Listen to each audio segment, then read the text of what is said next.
Bonjour et bienvenue dans le webinaire d'aujourd'hui consacré à Dimola et Modelica qui sont des outils de simulation multiphysique. Avant de commencer cette présentation générale, je vais vous faire une présentation rapide de notre entreprise, DPS, Digital Product Simulation. Nous sommes une société spécialisée en conception, modélisation et simulation numérique. Nous fournissons divers services, que ce soit de l'étude, du consulting, développement de méthodologie, également des formations dans les logiciels dont nous sommes revendeurs et nous sommes également développeurs de logiciels. Nous sommes experts dans différents domaines, que ce soit la modélisation système, l'optimisation ou la simulation numérique. En quelques chiffres, donc nous sommes actuellement 80 collaborateurs, nous existons depuis 1997 et donc, comme vous pouvez le voir sur ce graphique, notre domaine, le secteur d'activité dans lequel nous travaillons majoritairement est l'aéronautique, l'automobile et la défense. Donc, comme je disais, nous réalisons des études, nous fournissons des conseils et nous développons des méthodologies pour diverses industries. Nous utilisons les méthodologies que nous avons développées pour concevoir des processus automatisés afin d'améliorer le développement. Nous développons également nos propres logiciels comme la suite de logiciels FM Utilities, Mid Surface Mesher qui sont des outils avancés de maillage pour Katia. Nous sommes également un centre de formation dont nous formons sur les outils dont nous sommes revendeurs comme Dimola, Abacus ou iSight. Nous sommes présents en France et aux États-Unis, le siège social est à Paris. Nous avons différents partenaires, par exemple en Japon avec Honda ou en Allemagne et en Angleterre avec Airbus. Passons maintenant au sujet de notre webinaire d'aujourd'hui, donc Dimola et Modelica. Comme vous le savez, les systèmes actuels sont de plus en plus complexes, ils sont de plus en plus en interaction avec leur environnement et intègrent des technologies très avancées et multiphysiques. Or, cela complique la vie de notre travail de modélisation, dont le but est de dimensionner en avant-phase les systèmes, d'avoir une représentation de notre système, de pouvoir l'optimiser donc, également d'éviter les erreurs plus tard quand nous allons construire notre système. Et c'est aussi un moyen pour nous de valider les concepts autour de notre modèle. Et pour cela, nous utilisons différents types de langages qui s'adressent à différents types de modélisation. Donc ça peut être pour du contrôle, pour faire de l'analyse par élément fini. Et pour répondre à ça, nous avons donc Dimola et le langage Modelica, qui va nous permettre donc de répondre à la complexité du système, car grâce à ces outils, nous allons pouvoir concevoir des modèles multiphysiques qui vont pouvoir intégrer du contrôle, diverses physiques. Et cet outil ne va pas seulement nous servir à modéliser notre système, mais il va nous aider à faire tout ce que nous avons énuméré dans la partie modélisation, à quoi nous sert la modélisation. Dimola était développée par Dynasim, qui est une société suédoise. Elle a été rachetée en 2006 par Dassault Systèmes. C'est une solution commerciale du langage Modelica, qui a été développé à la base par Dynasim, par Elim Quist. Donc il offre une interface graphique pour développer nos modèles et il a dans son noyau un solver qui est capable de simuler les modèles les plus complexes. Le langage Modelica pour sa part est un langage objet open source qui est très proche de la physique, où nous allons écrire donc les équations comme la conversion de la masse, l'équilibre des moments, grâce grâce à ce langage Modelica. Ce langage est acausal, nous allons voir plus loin dans la présentation ce qu'est la causalité. Et enfin, l'association Modelica nous offre ce qu'on appelle la Modelica Standard Library, qui est une librairie gratuite, open source, qui intègre donc des composants de domaines divers comme la mécanique, l'électrique, la thermique, le fluide, le contrôle. Ainsi, l'utilisateur a une base de travail sur laquelle il peut partir pour concevoir ses systèmes. Donc il peut utiliser les composants prédéveloppés pour construire son système, ou il peut les utiliser, les modifier et reconstruire ses systèmes. Quelques mots-clés donc, sur ce langage. Donc, comme je disais, c'est un langage objet, acausal, basé sur les équations, capable d'intégrer du code externe comme du C ou du Fortran. Quelques caractéristiques avancées.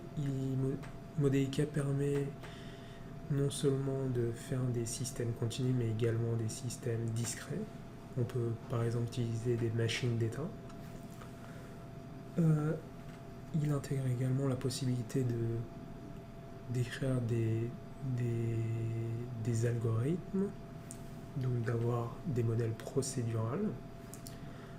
On peut y intégrer des structures d'équations à conditions, comme pour modéliser le frottement, la transmission ou une diode. Et enfin, une caractéristique très importante, il est possible d'intégrer des modèles remplaçables. Ça, c'est lié au côté objet du langage. Donc, si on prend le cas d'exemple d'un tuyau, on peut dire que le modèle du fluide est laminaire ou turbulent. Donc, il y aura deux modèles différents associés à ce pipe. Donc, on pourra venir très facilement remplacer entre deux différents états. Dimola et Modelica s'appliquent à vraiment une large palette d'industriels, donc que ce soit l'aérospatiale, la robotique ou l'automobile. On a vu quelques exemples de modèles. Si on se focalise sur une seule industrie, on peut y retrouver une multitude de physiques en fait. Donc on peut s'amener à développer des systèmes purement mécaniques, purement pneumatiques, hydrauliques, ou lier les deux.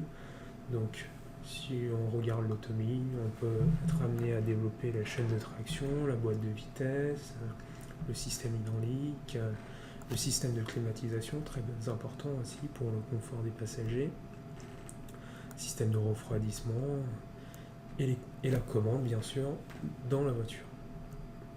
Après, si on s'intéresse par exemple à ce système particulier du robot, il y a différentes ingénieries qui se retrouvent à l'intérieur. Donc, on va retrouver de la mécanique. Donc, ici, nous avons des composants mécaniques qui décrivent les liaisons de ce robot industriel.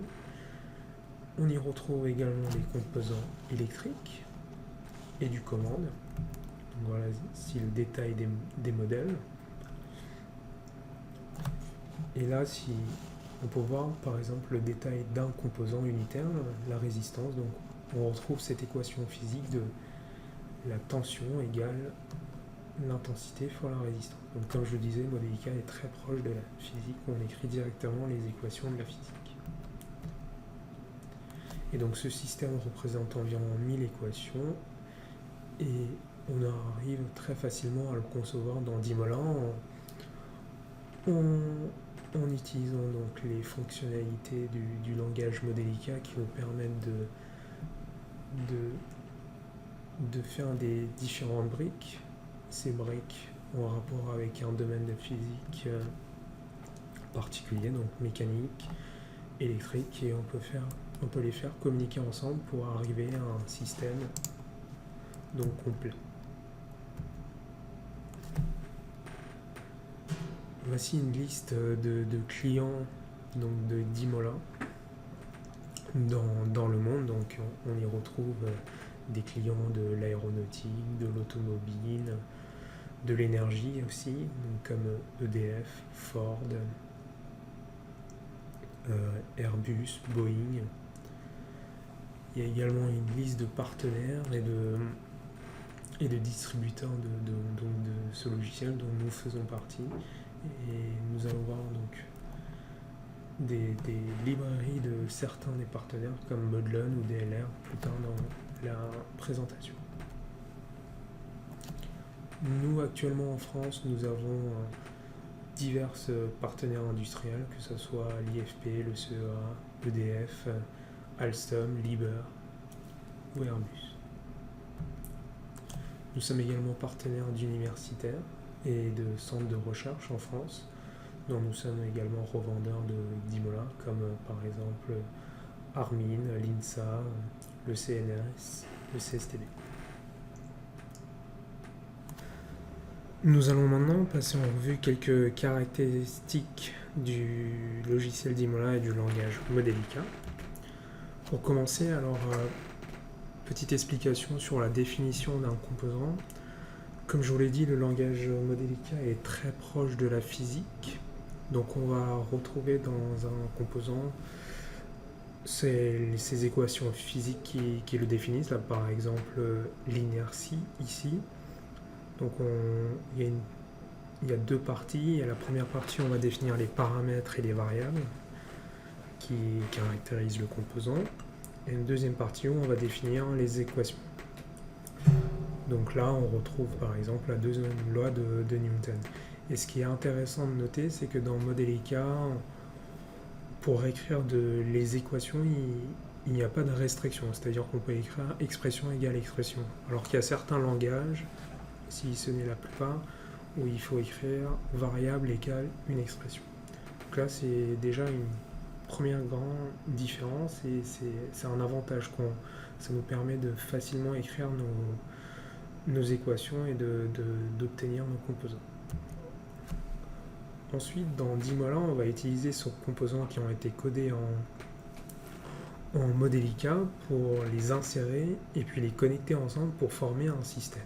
Là, par exemple, c'est le système qui regroupe des composants hydrauliques, mécaniques. Il y a également une partie contrôleur qui va contrôler donc ce système mécanique.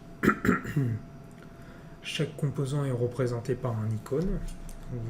On retrouve par exemple des sources de pression ou de débit, des liaisons mécaniques et des composants qui vont regrouper aussi des sous-ensembles.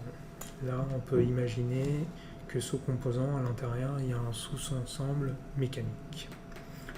Donc voilà, l'utilisateur crée ses modèles, soit en partant de zéro, soit en réutilisant les composants qui sont disponibles dans la bibliothèque, les fait glisser-déposer dans le diagramme, les connecte ensemble pour former un système.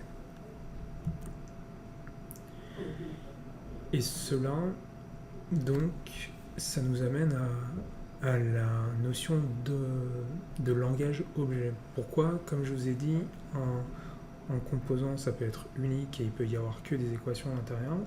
Un composant peut être constitué de sous-ensembles, comme le cas ici de cette boîte de transmission, donc qui est constituée de plusieurs composants mécaniques. Dedans, il y a un composant mécanique unitaire qui est lui défini par des équations.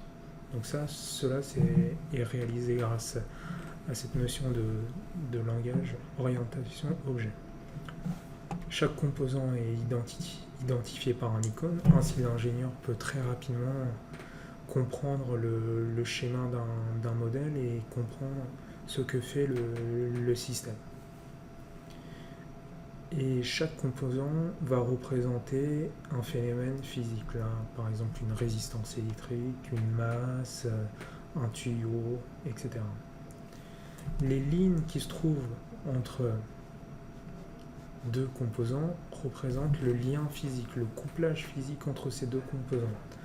Pour l'électricité, ça va être par exemple le câble électrique.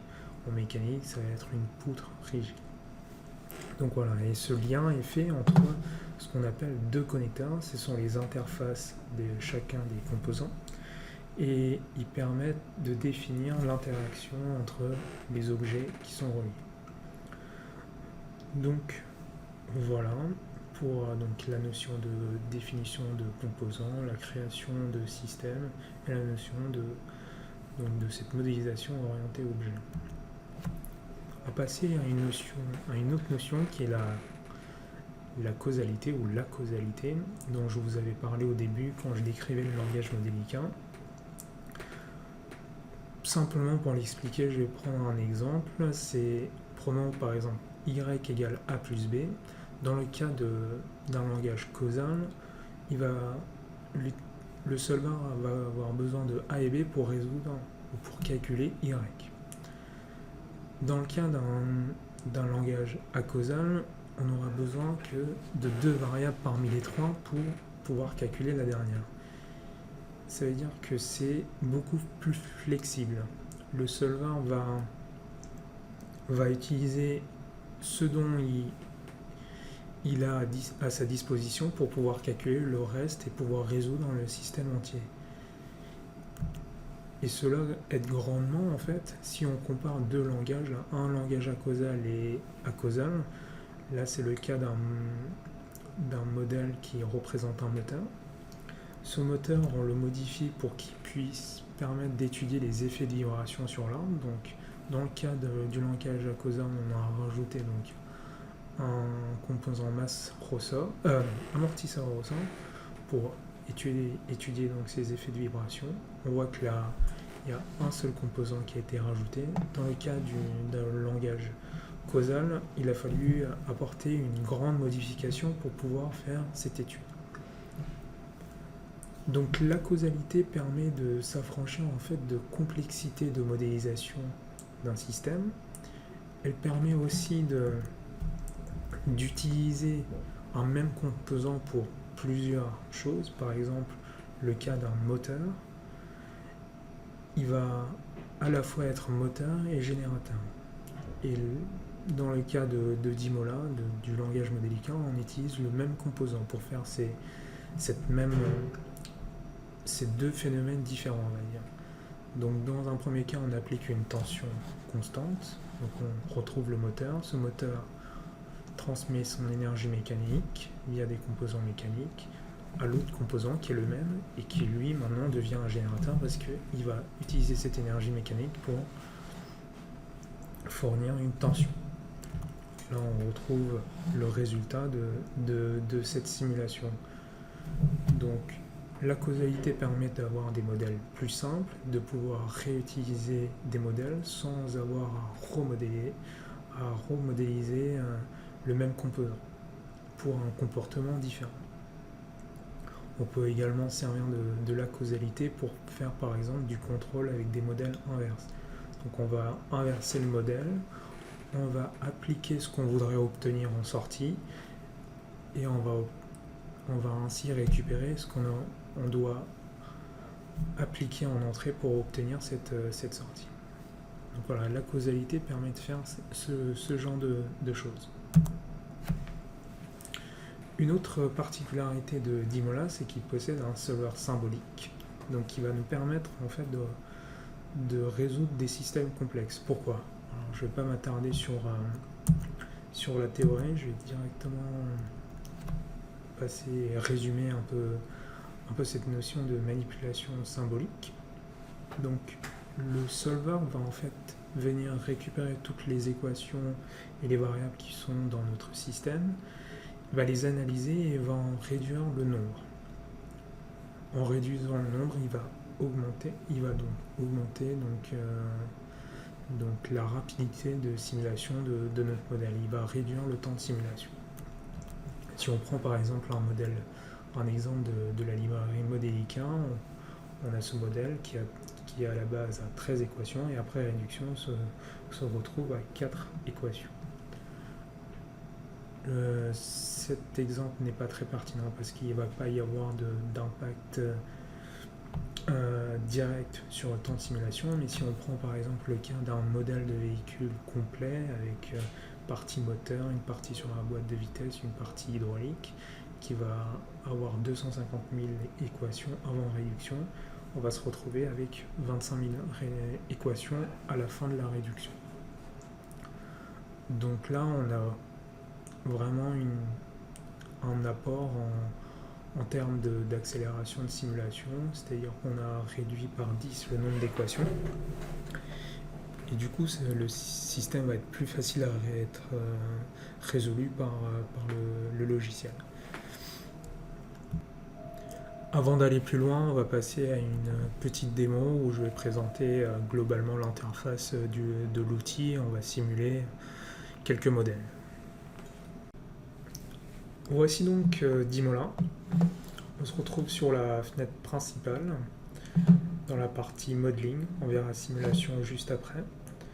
C'est dans cette partie que nous construisons les modèles. On peut découper cette partie en 3 zones. Il y a une première zone où il y a tous les icônes, comme les icônes pour faire des dessins, pour enregistrer, pour ouvrir, les menus. Cet outil-là qui permet de valider notre modèle pour vérifier si on n'a rien oublié. Et ensuite, ces icônes-là permettent de passer, donc ici nous nous trouvons en mode diagramme, c'est là où on va insérer des composants et les connecter. L'icône, là où on va faire le dessin de l'icône grâce aux outils de dessin.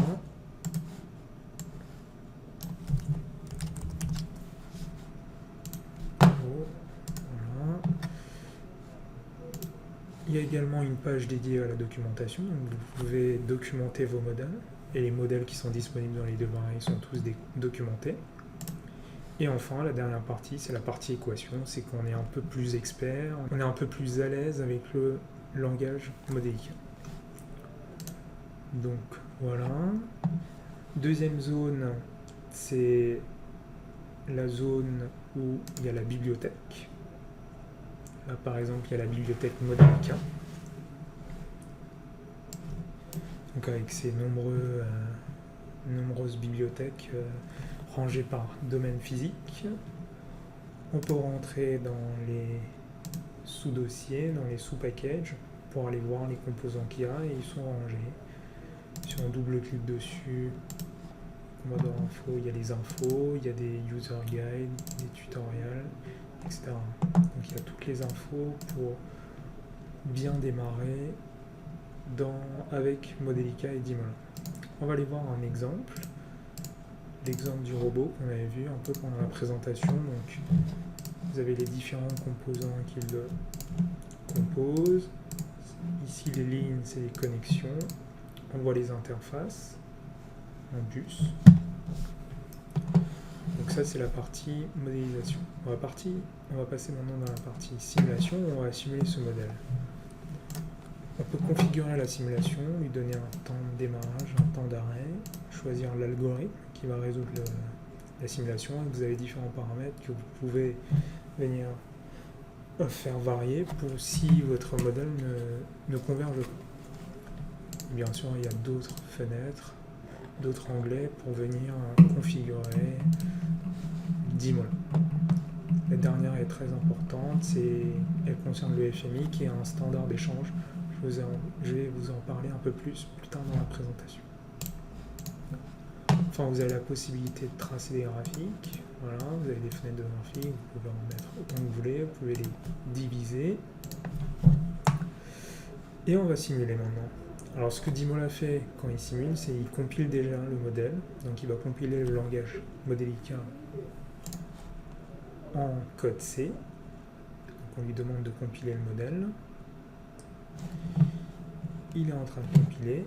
Une fois qu'il a compilé, on simule. Il est génial parce qu'il nous met la fenêtre d'animation tout de suite après la simulation. On peut jouer. Voilà. On peut le suivre. Cliquant sur un objet, on lui dit de tracer ce que fait l'objet. Voilà, on peut avoir une trajectoire. On peut utiliser la fenêtre de graphique pour venir tracer des variable qui se trouve dans l'arbre, ici, c'est rangé par composant. Vous avez également la possibilité de chercher une variable, si vous savez ce que vous cherchez. Je vais prendre un des axes à l'interface et je trace les couples qui se passent. C'est le couple et ici c'est l'angle. Sur ces courbes, on peut y faire des analyses. Par exemple, trouver le max, le min. On peut faire bouger le curseur pour le min et le max. Voilà. Il y a aussi d'autres opérations comme la moyenne, etc. On peut enregistrer les données qui sont tracées, soit en faisant un export. Dans ce cas-là, on choisit le format dans lequel on veut exporter, .mat, CSV, texte. On peut également copier les données et les coller dans Excel. Voilà. On peut également copier un point particulier. Voilà, on a les informations sur le point.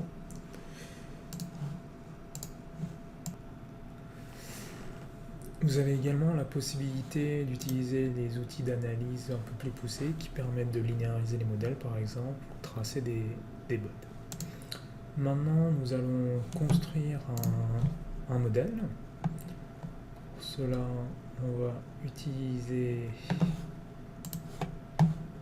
la librairie Vehicle Dynamics de Modlan, qui est une librairie dédiée à la modélisation complète des véhicules, mais également des camions, utilisée aussi en course automobile, qui va vous permettre en fait de simuler la dynamique de vos véhicules.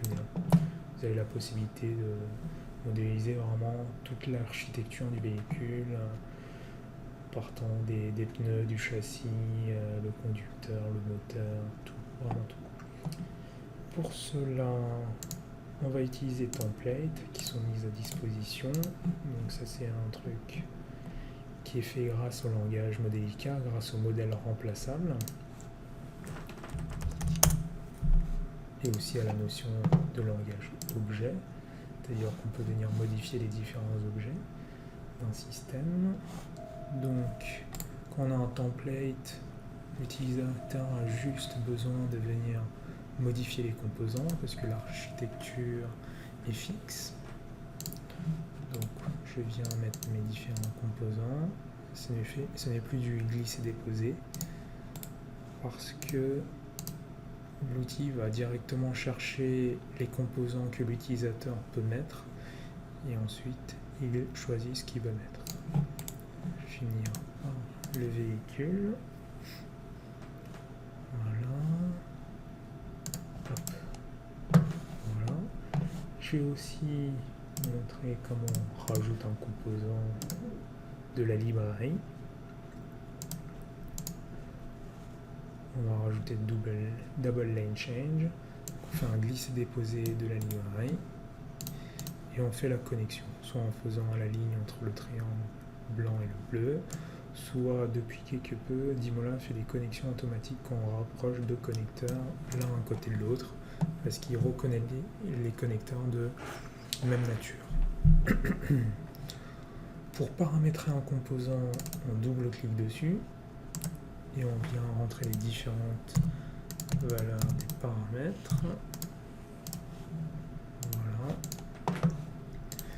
Maintenant, je configurerai la fin de la simulation, 10 secondes. Donc on va compiler le modèle. Ça prend un peu de temps. Donc cette structure de template, n'importe qui peut le mettre en place. Modlan l'utilise beaucoup dans ses bibliothèques, donc ceux qui utilisent leur bibliothèque en sont familiers et leur permet de facilement concevoir leur système. Ok, il est en train de compiler le modèle. Ça prend un tout petit peu plus de temps parce que le modèle est un peu plus gros, un peu plus compliqué. Ok, il a fini de compiler. On peut simuler. Voilà, il est en train de simuler. Parfait. On va lui demander une vue où on voit le véhicule. Je vais lui demander de le suivre et de tracer sa route. Ici, je vais afficher ce que fait le volant. Voilà. Et on peut jouer la simulation. On voit donc le véhicule tourner à gauche puis à droite. Voilà, c'est un truc simple. Donc voilà, vous avez vu donc un exemple de construction de modèle. On va maintenant passer à la deuxième partie de la présentation. Je vais vous présenter des caractéristiques, les options disponibles dans Dimola et également les librairies. Et je finirai donc par quelques cas d'utilisation dans l'industrie de notre outil. Alors, vous avez donc dans Dimola, vous avez à disposition des outils pour réaliser par exemple des analyses de Monte-Carlo, faire des études de sensibilité, faire des balayages de paramètres, donc évaluer un même modèle mais pour différentes valeurs de paramètres. Donc comme ça, vous allez pouvoir augmenter en fait facilement le développement de votre modèle, votre système, en analysant grâce à ces outils d'analyse qui vont vous faciliter la vie. Vous avez également la possibilité d'utiliser du scripting pour automatiser des tâches, par exemple la création de graphes, mais également la simulation de modèles. Dans Dimola, donc, vous avez accès principalement à la librairie Modelica standard qui est disponible. Nous sommes actuellement à la version 3.2.1, disponible dans la version 2015 de Dimola. Et cette bibliothèque est gratuite, n'importe qui peut l'utiliser, la modifier et l'utiliser à des buts lucratifs et non lucratifs. Donc on y retrouve, on l'a un peu vu pendant la démo, on y retrouve plusieurs domaines physiques, donc rangés par package. Et donc chaque domaine physique va avoir des sous-packages qui va diviser donc en types de composants. Donc on retrouve l'Electrical qui est une très grosse librairie. On va retrouver de l'électricité multiphase, des machines électriques, de l'électricité digitale, analogique. Vous avez également une bibliothèque plus maths où vous allez retrouver les fonctions mathématiques de base. Une librairie mécanique assez consistante où on va retrouver la mécanique translationnelle, rotationnelle, mais également de la mécanique multibody qui vous offre de l'animation, donc très intéressant quand on veut visualiser à quoi peut ressembler notre système dans l'environnement. Un gros plus de la librairie Modelica, c'est qu'il inclut les médias, les différents médias utilisés dans la librairie fluidique. Donc on va y retrouver des gaz, des liquides, et différents types de gaz et de liquides. Un package dédié aux unités internationales. Ce sera à titre d'exemple, c'est pas très utilisé pour ma part. C'est une bibliothèque dédiée au GraphSet. Et il faut savoir que maintenant dans Dimola, vous avez également la possibilité de faire des machines d'état sans utiliser cette bibliothèque. Une bibliothèque liée à la thermique. Donc ça va être du thermofluide ou de la thermodynamique pure. Donc là, ça c'est une des grosses librairies de Modelica, c'est la librairie fluide qui contient par exemple les tuyaux, les pompes, les réservoirs, qui va vous permettre de concevoir vos systèmes thermofluidiques. C'est utilisé par exemple pour concevoir les systèmes d'air conditionné, de refroidissement, etc. Une bibliothèque sur le magnétisme. Et voilà. Donc j'ai pas énuméré toutes les librairies, mais vous pourrez les découvrir vous-même. D'ailleurs oui, je voulais dire que vous pouvez télécharger la version d'Imola sur le site de Dassault Systèmes et qu'elle est disponible donc en version démonstration que vous pouvez utiliser, concevoir vos composants, simuler. La seule restriction, c'est que vos composants ne doivent pas dépasser 15 équations. Voilà. Alors, quelques options disponibles dans Dimola. Alors, des options de design, comme l'optimisation de modèles, la calibration de modèles et l'expérimentation, j'en avais un peu parlé avant. Vous avez également des options de partage. Alors vous avez la possibilité de générer le code C du modèle, très utile si vous faites de la simulation en temps réel. Vous avez également la possibilité d'exporter votre modèle en DLL ou en .exe. Vous pouvez également exporter vos modèles dans Simulink en tant que S-fonction. Et enfin, vous avez le standard FMI qui est lui disponible sans restriction, en import et en export, qui n'est pas disponible dans tous les logiciels. Donc le FMI, c'est quoi? Je vous en parle depuis tout à l'heure, c'est donc un standard d'échange qui a été développé dans le cadre du projet européen Modélisar, dont le but était de concevoir en fait une norme qui permettrait aux modèles développés en Modélica d'être échangés avec les autres logiciels. Et c'est ce standard est né donc de ce projet. Vous avez dans le FMI deux notions, le modèle exchange et le co-simulation. Comme son nom l'indique, le modèle exchange, on va juste échanger notre modèle et on va pouvoir l'importer dans un autre logiciel comme par exemple Simulink et le simuler avec le solver de Simulink.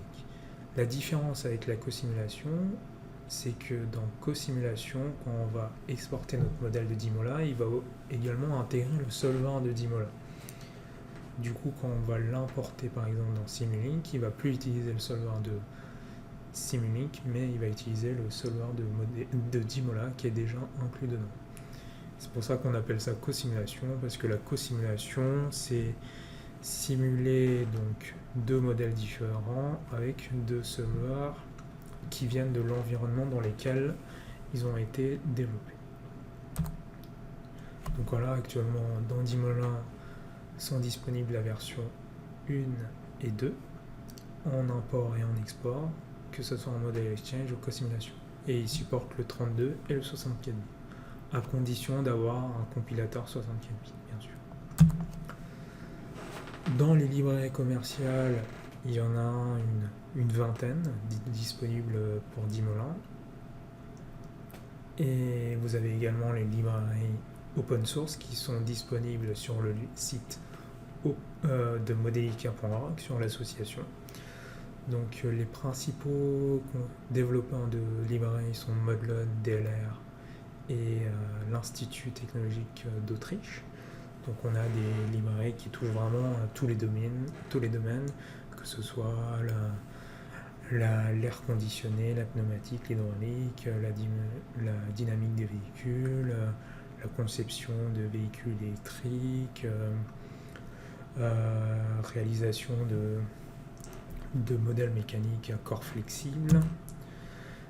Model a fait également d'autres librairies en rapport avec l'énergie hydroélectrique, thermal power, le refroidissement, la dynamique des moteurs et une librairie consacrée aux échangeurs de chaleur. Donc voilà pour cette présentation très générale de Dimola et de Modelica. Donc voilà pour cette présentation très générale de Dimola et de Modelica. Je vais vous présenter maintenant quelques cas industriels où Dimola a été utilisé, donc 4 cas, un dans l'automobile, un dans l'énergie, un dans l'aéronautique et un dans l'industrie. Le premier donc dans l'automobile, c'est Ford qui est donc un très gros utilisateur de Dimola, qui cherchait donc à réaliser un modèle très complexe qui qui manipulait beaucoup de physique dans la mécanique de l'électrique et de l'hydraulique. Et la solution a été donc Dimola, avec les différentes options donc, de calibration, grâce auxquelles ils ont pu donc calibrer leur modèle sous Dimola à l'aide de leurs résultats, et ensuite faire de l'analyse de robustesse de leur modèle. Donc l'intérêt était qu'ils pouvaient modéliser les composants les uns après les autres, à l'opposition de la modélisation par équation. On va mettre tout le système en équation et écrire sous forme d'équation notre système.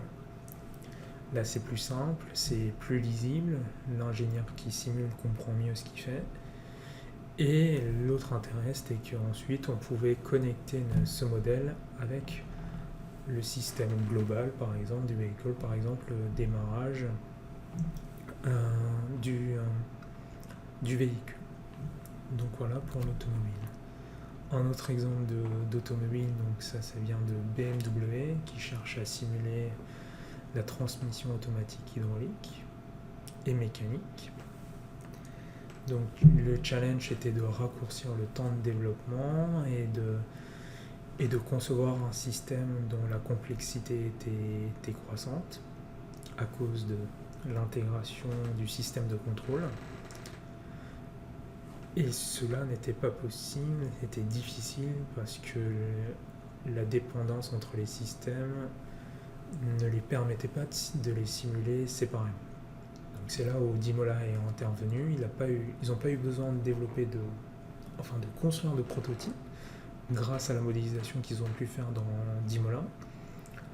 Pas besoin non plus de faire de tests réels sur circuit, parce qu'ils ont pu reproduire à l'identique les conditions de test dans Dimola. Et ils ont pu, donc, grâce au scripting et aux options disponibles dans Dimola, automatiser ces tests, donc gagner du temps en développement. EDF. Alors, pour EDF, au début, leurs outils étaient développés en Fortran, et ils ont procédé à un transfert de savoir donc, de leur modèle Fortran à Dimola, et maintenant tout leur modèle est basé sur une bibliothèque qu'ils ont développée qui s'appelle Thermo6 Pro, et d'autres bibliothèques existent mais qui ne sont pas ouvertes en public bien sûr. Vous pouvez avoir accès à Thermo6 Pro et téléchargeable sur internet. Donc ils utilisent Thermo6 Pro pour concevoir toutes les centrales nucléaires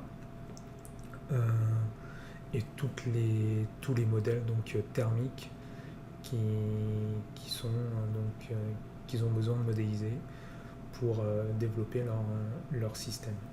L'intérêt pour eux, c'était que Modelica était un langage open source et multiphysique, donc ils pouvaient concevoir très facilement leur système et inverser les systèmes pour pouvoir plus facilement résoudre des systèmes complexes.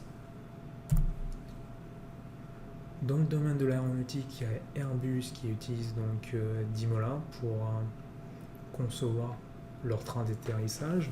On avait vu la vidéo en début de présentation.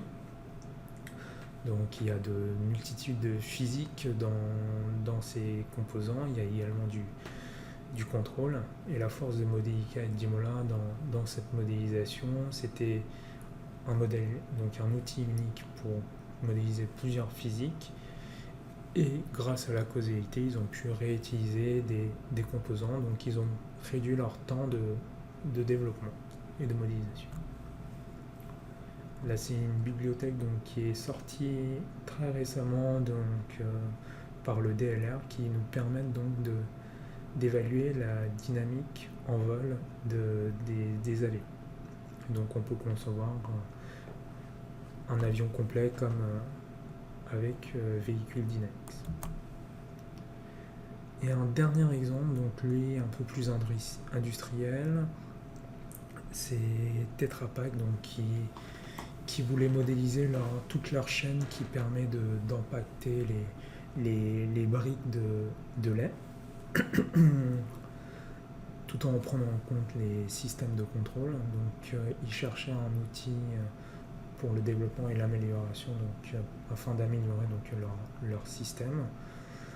Et grâce à Dimola, ils ont pu concevoir toute leur chaîne industrielle et l'utiliser en temps réel pour voir comment fonctionnait le système et enfin l'améliorer. Enfin, pour conclure, Dimola est une plateforme de modélisation et de simulation multiphysique basée sur un langage open source Modelica et multiphysique également, qui regroupe dans sa librairie standard des domaines variés tels que électrique, mécanique, fluide, du contrôle. L'ingénieur a à sa disposition différentes librairies, cette solution touche une large palette d'industries, donc on a des librairies comme air conditioning, véhicules dynamiques, la librairie sur les corps flexibles, etc. Modelica est un langage orienté objet à causal, qui nous permet de réutiliser nos modèles. Ainsi, on réduit le temps de développement passé à créer nos composants. Il permet aussi à l'entreprise de capitaliser leur savoir en développant des bibliothèques. Comme ça, il peut les réutiliser pour construire ses systèmes en faisant le moins de modifications possible, parce que le langage est assez ouvert et flexible. Enfin, Dimola reste quand même une solution ouverte et flexible, tout ça grâce au langage Modelica. Merci de votre attention.